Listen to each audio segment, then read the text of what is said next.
로마서 6장 1절부터 11절까지의 말씀 우리 함께 읽습니다. 시작. 그런즉 우리가 무슨 말 하리요? 은혜를 더하게 하려고 죄에 거하겠느뇨? 그럴 수 없느니라. 죄에 대하여 죽은 우리가 어찌 그 가운데 더 살리요? 무릇 그리스도 예수와 합하여 세례를 받은 우리는 그의 죽으심과 합하여 세례를 받은 줄을 알지 못하느뇨? 그러므로 우리가 그의 죽으심과 합하여 세례를 받음으로 그와 함께 장사되었나니 이는 아버지의 영광으로 말미암아 그리스도를 죽은 자 가운데서 살리심과 같이 우리로 또한 새 생명 가운데서 행하게 하려 함이니라. 만일 우리가 그의 죽으심을 본받아 연합한 자가 되었으면 또한 그의 부활을 본받아 연합한 자가 되리라. 우리가 알거니와 우리 옛사람이 예수와 함께 십자가에 못 박힌 것은 죄의 몸이 멸하여 다시는 우리가 죄에게 종노릇하지 아니하려 함이니 이는 죽은 자가 죄에서 벗어나 의롭다 하심을 얻었음이니라. 만일 우리가 그리스도와 함께 죽었으면 또한 그와 함께 살 줄을 믿노니 이는 그리스도께서 죽은 자 가운데서 사셨음에 다시 죽지 아니하시고 사망이 다시 그를 주장하지 못할 줄을 알미로라. 그의 죽으심은 죄에 대하여 단번에 죽으시며 그의 살으심은 하나님께 대하여 살으심이니 이와 같이 너희도 너희 자신을 죄에 대하여는 죽은 자요 그리스도 예수 안에서 하나님을 대하여는 산 자로 여길지어다. 아멘. 하나님께 대하여 살아있는 사람, 하나님께 대하여 살아있는 사람이라는 제목으로 하나님의 말씀 전하겠습니다. 로마서의 주제가 뭘까요? 사도 바울은 앞부분에 기록을 해놨습니다. 로마서 1장 16절과 17절에 주제가 잘 나타나 있습니다. 내가 복음을 부끄러워하지 아니하노니 이 복음은 모든 믿는 자에게 구원을 주시는 하나님의 능력이 됨이라. 먼저는 유대인에게요 또한 헬라인에게로다. 복음에는 하나님의 의가 나타나서 믿음으로 믿음에 이르게 하나니 기록된 바 오직 의는 믿음으로 말미암아 살리라 함과 같으니라. 예수님의 죽으심과 부활의 복음은 모든 믿는 자에게 구원을 주시는 하나님의 능력이 됩니다. 그리고 인간은 오직 믿음으로만 하나님과 올바른 관계를 갖게 됩니다. 오직 믿음으로만 하나님과 올바른 관계를 갖게 됩니다. 그리고 그렇게 하나님과 올바른 관계를 갖게 되면 살게 됩니다. 영생을 누리게 되는 것이죠. 이것이 바로 예수님께서 이 땅에 오신 목적입니다. 복음을 믿고 하나님께 의롭다고 인정을 받은 사람은 오직 믿음으로 삽니다. 무엇을 믿고 살까요? 나는 예수님과 함께 죄에 대해서는 죽고 하나님께 대해서는 살아있다는 것을 믿는 것입니다. 죄에 대해서는 죽고 하나님께 대해서는 살아있다. 이것을 믿고 살아가는 것이죠. 우리는 이미 예수님과 함께 죄에 대해서 죽었습니다. 그러므로 우리는 더 이상 죄 가운데 살 수 없습니다. 그런데 이상하죠. 자꾸 우리가 죄를 짓게 되죠. 왜 그럴까요? 우리는 여전히 육신을 입고 있기 때문입니다. 만약에 육신이 죽었다면 우리 이 자리에 없겠죠. 무덤 속에 있겠죠. 육신이 살아있기 때문에 죄의 욕망은 계속 일어나게 됩니다. 그래서 시기, 질투, 욕심, 그리고 우리 안에 음란한 생각, 하나님을 대적하는 마귀적인 생각들, 이런 것들이 계속 올라옵니다. 없어지는 게 아니죠. 올라옵니다. 그러나 우리의 옛사람, 죄를 짓는 옛 자아는 예수님과 함께 십자가에 이미 죽었습니다. 그렇기 때문에 올라온다고 해서 육체적인 욕망을 따라가지 않고 그것을 끊어버리는 겁니다. 그것이 바로 죄에 대해서는 죽고 하나님께 대해서는 살아있다라는 것입니다. 예수님 믿는데 왜 이래? 왜 계속해서 이런 생각들과 탐심과 죄를 짓고자 하는 욕망들이 올라오지? 아직 살아있기 때문입니다. 육신이 살아있기 때문이죠. 그래서 바울은 그렇게 고백합니다. 오호라 나는 곤고한 사람이로다. 이 사망의 몸에서 누가 나를 건져내랴? 그러나 그리스도 예수 안에서 하나님께서 우리를 건져내셨다라고 고백하는 거죠. 왜냐하면 예수님이 십자가에 죽으실 때 예수님만 죽으신 게 아니라 나도 함께 죽었기 때문입니다. 근데 우리는 예수님을 믿을 때 예수님이 십자가에 피 흘려 죽으신 것은 나의 죄를 씻기 위해 죽으셨습니다 라고만 생각합니다. 나도 죽었다라는 생각을 안 합니다. 근데 자꾸 내가 그러니까 살아나게 되는 것이죠. 결혼을 하면 결혼 이전에, 그러니까 미혼의 시기에 나는 죽은 거죠. 왜냐하면 배우자가 있기 때문입니다. 배우자가 저렇게 멀쩡하게 있는데 이 여자 저 여자 한눈 판다든지 이 남자 저 남자 기웃거린다 그러면 큰일 나죠. 빨리 정신 차려야 됩니다. 배우자가 있다라는 건 결혼하기 전에 나는 이미 죽었다는 겁니다. 이제는 내 마음대로 내가 원하는 대로 사는 게 아니라 하나님께서 나에게 주신 배우자가 원하는 대로, 그 배우자가 세상에서 최고다라고 인정하고 사랑하며 순종하고 살아가는 것이죠. 그런데 아직 내가 살아있으면 결혼 생활이 불행해집니다. 그래서 결혼 생활을 감옥이나 무덤이라고 비유하기도 하죠. 왜냐하면 결혼 생활은 자아의 죽음을 요구하기 때문입니다. 근데 자아가 죽지 않고 살아있으면 결혼 생활이 불행해져요. 왜냐하면 내가 살아있으니까 내가 원하는 대로 안 해주면 화가 나거든요. 열받거든요. 뭐 저런 인간이랑 내가 결혼을 했지? 그때 내가 정신이 나갔나 봐. 이런 생각이 드는 거예요. 그런데 자아가 죽으면 곁에 있어 주기만 해도 감사합니다. 거기다가 잘해주기까지 하면 감격합니다. 자, 여러분 어떠십니까? 결혼 생활 행복하십니까?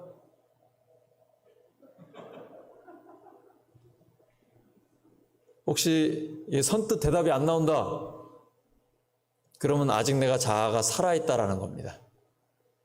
내가 살아있으면은, 자아가 살아있으면은 결혼 생활이 힘들어요. 그런데 자아가 죽으면 결혼 생활이 행복해집니다. 엄청 행복해져요. 그래서 로마서 7장이나 성경에 보면 예수님을 믿는 것은 예수님과 결혼한 것이라고 말씀합니다. 왜냐하면 예수님 믿기 전에 나는 예수님의 십자가의 죽음에서 함께 죽었어요. 옛 자아는 죽었어요. 원래는 죄랑 결혼해가지고 죄와 함께 살고 있었거든요. 그런데 예수님을 믿으면서 이제 예수님과 함께 주님 십자가에 내가 함께 죽어버린 거예요. 그래서 이제 죄와 나는 아무 관계가 없어요. 그리고 이제 예수님과 다시 결혼한 겁니다. 그래서 예수님과 함께 살아가는 것이죠. 그것이 바로 행복한 거예요. 이게 바로 죄에 대해서는 죽고 하나님께 대해서는 살아있다, 이런 표현입니다. 그러므로 이제 12절의 결론이 나오는 겁니다. 여러분 로마서 6장 12절 보시기 바랍니다. 시작. 그러므로 너희는 죄가 너희 죽을 몸을 지배하지 못하게 하여 몸의 사욕에 순종하지 말고, 이런 뜻입니다. 죄에 대해서는 죽었고 하나님께 대해서는 살아있기 때문에 그러므로 결국 죽어버릴 육체의 욕망에 굴복하지 말라는 겁니다. 어차피 우리의 육체의 욕망은 다 죽어버릴 거기 때문에 거기 굴복하지 말라는 거예요. 더 이상 죄의 지배를 받지 말라는 것입니다. 이건 우리가 결단해야 됩니다. 저절로 되는 것은 아닙니다. 우리가 죄의 지배를 받지 않기로 결단해야 됩니다. 우리 안에는 계속해서 죄에 대한 욕망이 올라오거든요. 이거를 내가 스스로 끊어버릴 때에만 이게 가능합니다. 예수님을 믿는다고 우리에게 육체의 욕망이 없어지는 거 아닙니다. 죄를 짓는 우리의 옛사람이 예수님과 함께 십자가에 죽었기 때문에 육체의 욕망을 따르지 않는 것뿐입니다. 더 이상 죄를 짓지 않고 살게 되는 것입니다. 로마서 6장 13절입니다. 시작.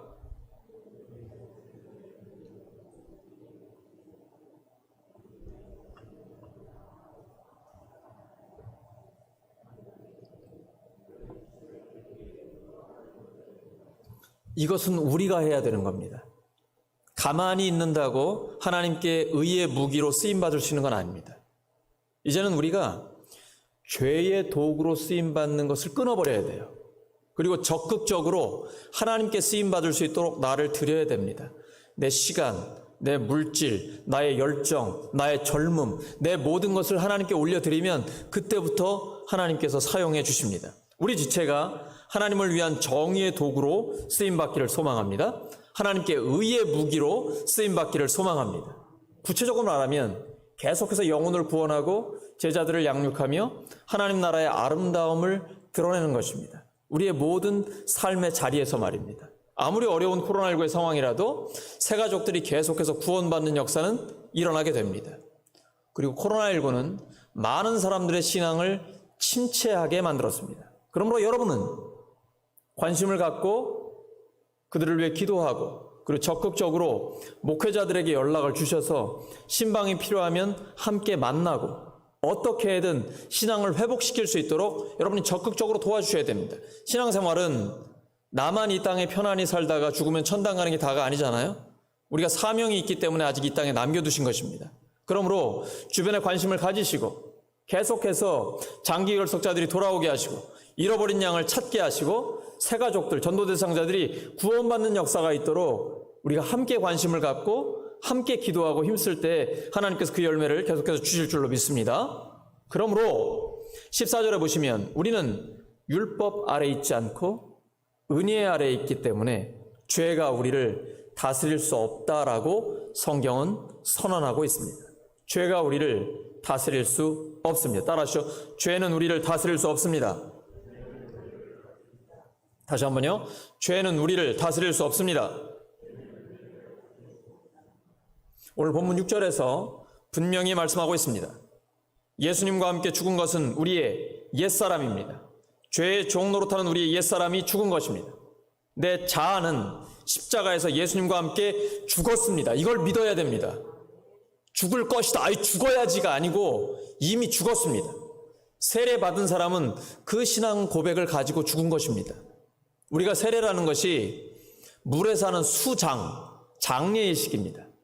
예수님과 함께 죽고 예수님과 함께 살아났다라는 것입니다. 이미 우리는 죽은 것입니다. 근데 자꾸 살아나는데 이거를 내가 예수님과 함께 죽었다라는 것을 확실하게 믿어야 합니다. 죄의 종노릇하는 우리의 옛사람이 죽은 겁니다. 내 자아는 십자가에서 예수님과 함께 죽었습니다. 그러나 우리 육신은 여전히 살아있습니다. 그래서 혈기, 욕심, 이기적인 마음, 음란한 생각 우리 속에 그냥 있습니다. 당연한 거예요. 누구나 그렇습니다. 옛사람은 죽었지만 죄의 욕망은 없어지지 않는 것입니다. 그래서 내 마음을 하나님께 드려 하나님의 뜻대로 살려고 하는 결단은 내가 해야 합니다. 결단은 내가 해야 합니다. 저절로 되지 않습니다. 사도 바울이 내 몸을 쳐 복종시킨다라고 얘기합니다. 반드시 그래야만 하나님의 열매가 우리 삶에 맺히게 됩니다. 적당히 해서는 안 됩니다. 내 몸을 쳐 복종시켜 기도의 자리, 말씀의 자리, 순종의 자리에 있어야 합니다. 그때 하나님이 열매를 주십니다. 복 있는 사람은 악인들의 꾀를 따르지 않습니다. 죄인들의 길에 서지 않아요.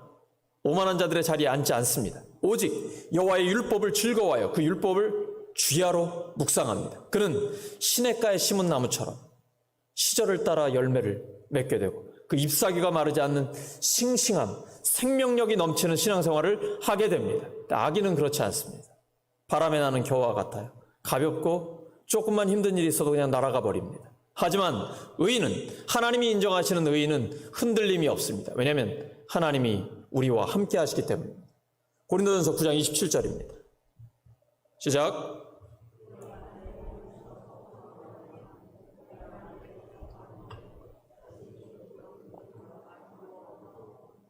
지금 시대는 악하고 음란합니다.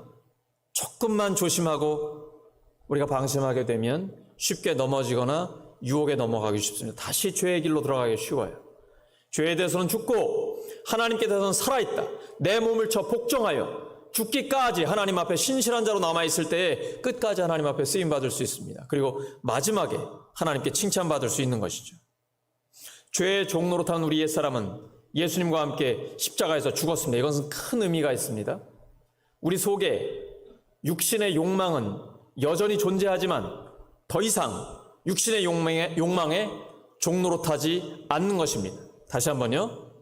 우리 속에 육신의 욕망은 여전히 존재하지만 더 이상 육신의 욕망에 종노릇하지 않는 것입니다. 죄가 지배하던 옛사람이 죽었기 때문입니다. 그러므로 더 이상 죄가 우리를 지배하지 못하는 것입니다.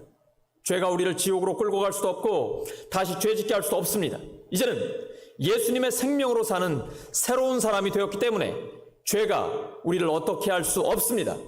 그런데 자꾸 우리가 일터에서, 가정에서, 세상에서 또 죄를 지어요. 그리고 하나님 앞에 돌아와 또 회개합니다.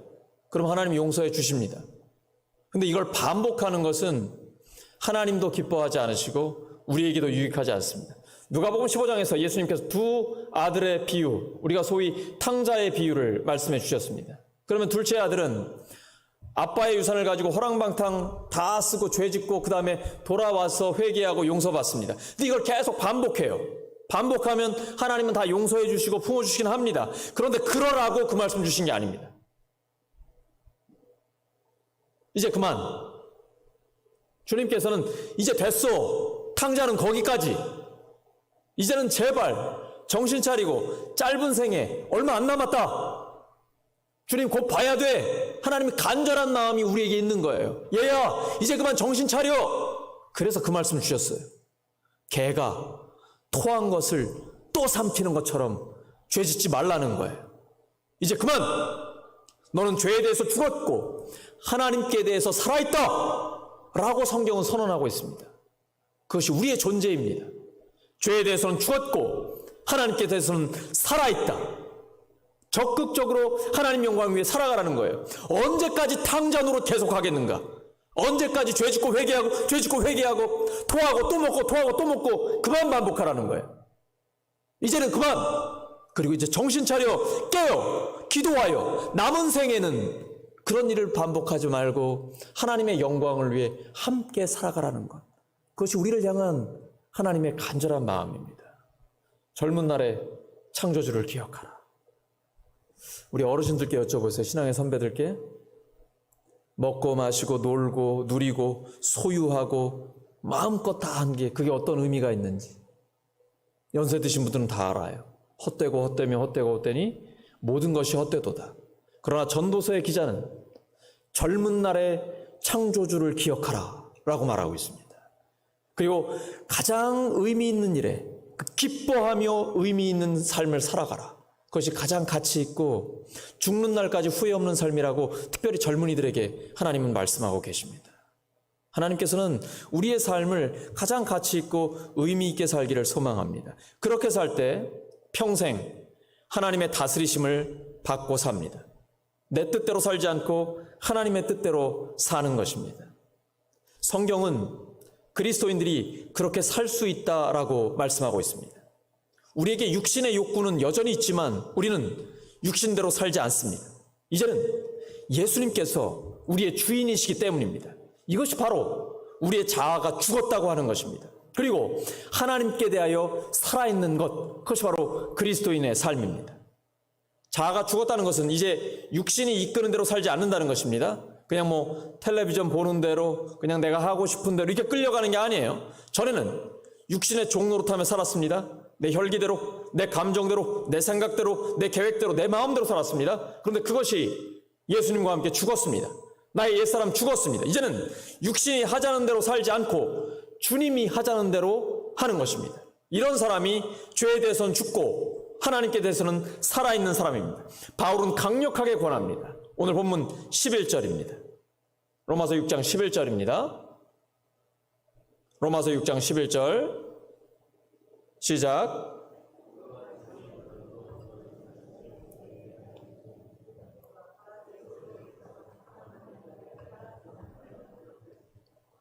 다시 한번 로마서 6장 11절 시작.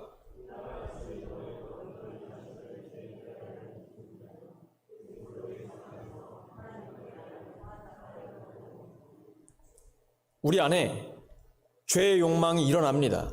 순간순간 계속 일어납니다. 특별히 우리가 뭘 보느냐, 뭘 듣느냐에 따라 달라집니다.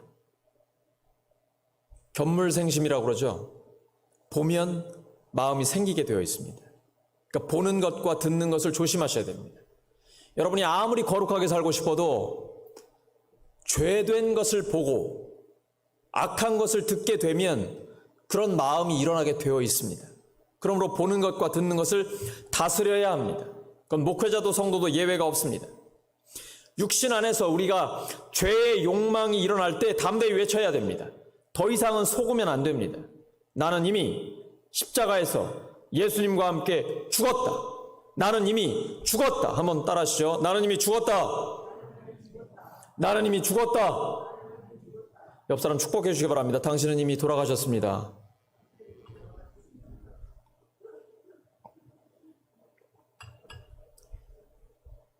돌아가셔야 살아나는 역사가 있습니다. 여러분, 아무리 오래 신앙생활해도, 아무리 열심히 하려고 해도 내가 살아있으면 하나님의 역사 경험하지 못합니다.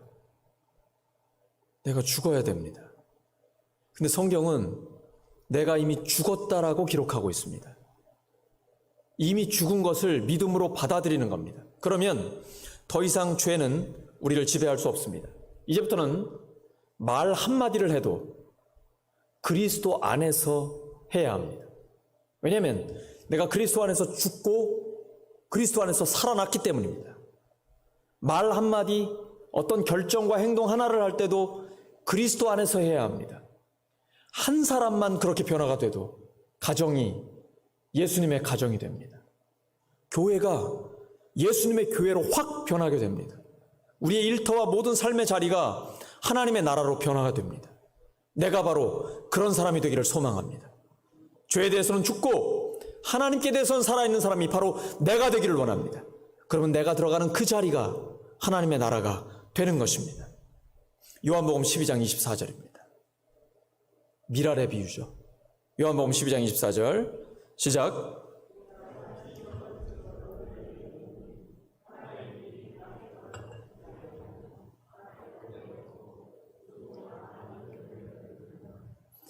십자가를 지시기 직전 예수님이 주신 말씀입니다. 예수님 자신이 그렇게 사셨습니다.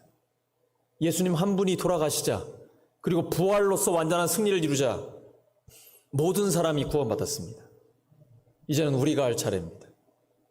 내가 죽으면 많은 열매를 맺습니다. 내가 살아있는 상태에서 열매 맺을 생각하지 마십시오. 그건 성경적 원리가 아닙니다. 내가 죽으면 하나님께서 엄청난 열매를 우리에게 주십니다. 이 말씀이 우리의 삶에 그대로 이루어지기를 예수 그리스도의 이름으로 축원합니다. 예수님과 함께 내가 죽었다는 믿음이 분명할 때 내 심령이 편하고 삶이 바뀌고 가정과 일터가 변화되고 그래서 하나님의 영광을 위해 살 수 있게 되는 것입니다. 말씀 정리합니다. 예수님은 능히 우리를 죄에서 건지시고 구원받은 자의 놀라운 삶을 살게 해주십니다. 아직 이 놀라운 삶이라는 게 피부로 느껴지지 않는다면 자아가 죽지 않은 겁니다. 성경은 선언하고 있습니다. 우리의 자아는, 옛사람은 예수님과 함께 이미 십자가에서 죽었습니다. 이미 죽었습니다. 이걸 믿음으로 받아들여야 됩니다. 그러면 부활하신 주님과 함께 구원받은 자의 놀라운 삶이 우리 안에 실제로 이루어지게 됩니다. 우리가 어디에서 무엇을 하고 무슨 말과 어떤 행동을 하든지 우리는 예수님과 함께 옛사람이 죽은 자요 그리스도 예수 안에서 하나님을 위해서 살아있는 사람입니다. 이제 이렇게 기도하기를 원합니다. 우리의 심령에 예수님과 함께 죽고 예수님과 함께 사는 믿음이 충만하게 하소서. 우리의 심령에 예수님과 함께 죽고 예수님과 함께 사는 믿음이 충만하게 하소서. 이렇게 기도하며 늘 주님과 동행하는 우리 모두가 되기를 예수 그리스도의 이름으로 축원합니다. 함께 기도하겠습니다. 하나님 아버지, 저희들 안에는 여전히 죄의 욕망이 올라오고 있습니다. 그러나 예수 그리스도와 함께 십자가에 못 박혔습니다. 저희들의 옛사람, 자아는 이미 예수님과 함께 십자가에 못 박혀 죽었습니다. 이제 부활하신 주님과 하나님의 자녀로서 하나님께 대하여 살아있는 저희들 되게 하여 주시옵소서. 이제 더 이상 죄짓고 회개하는 것을 반복하지 않게 하여 주시옵소서.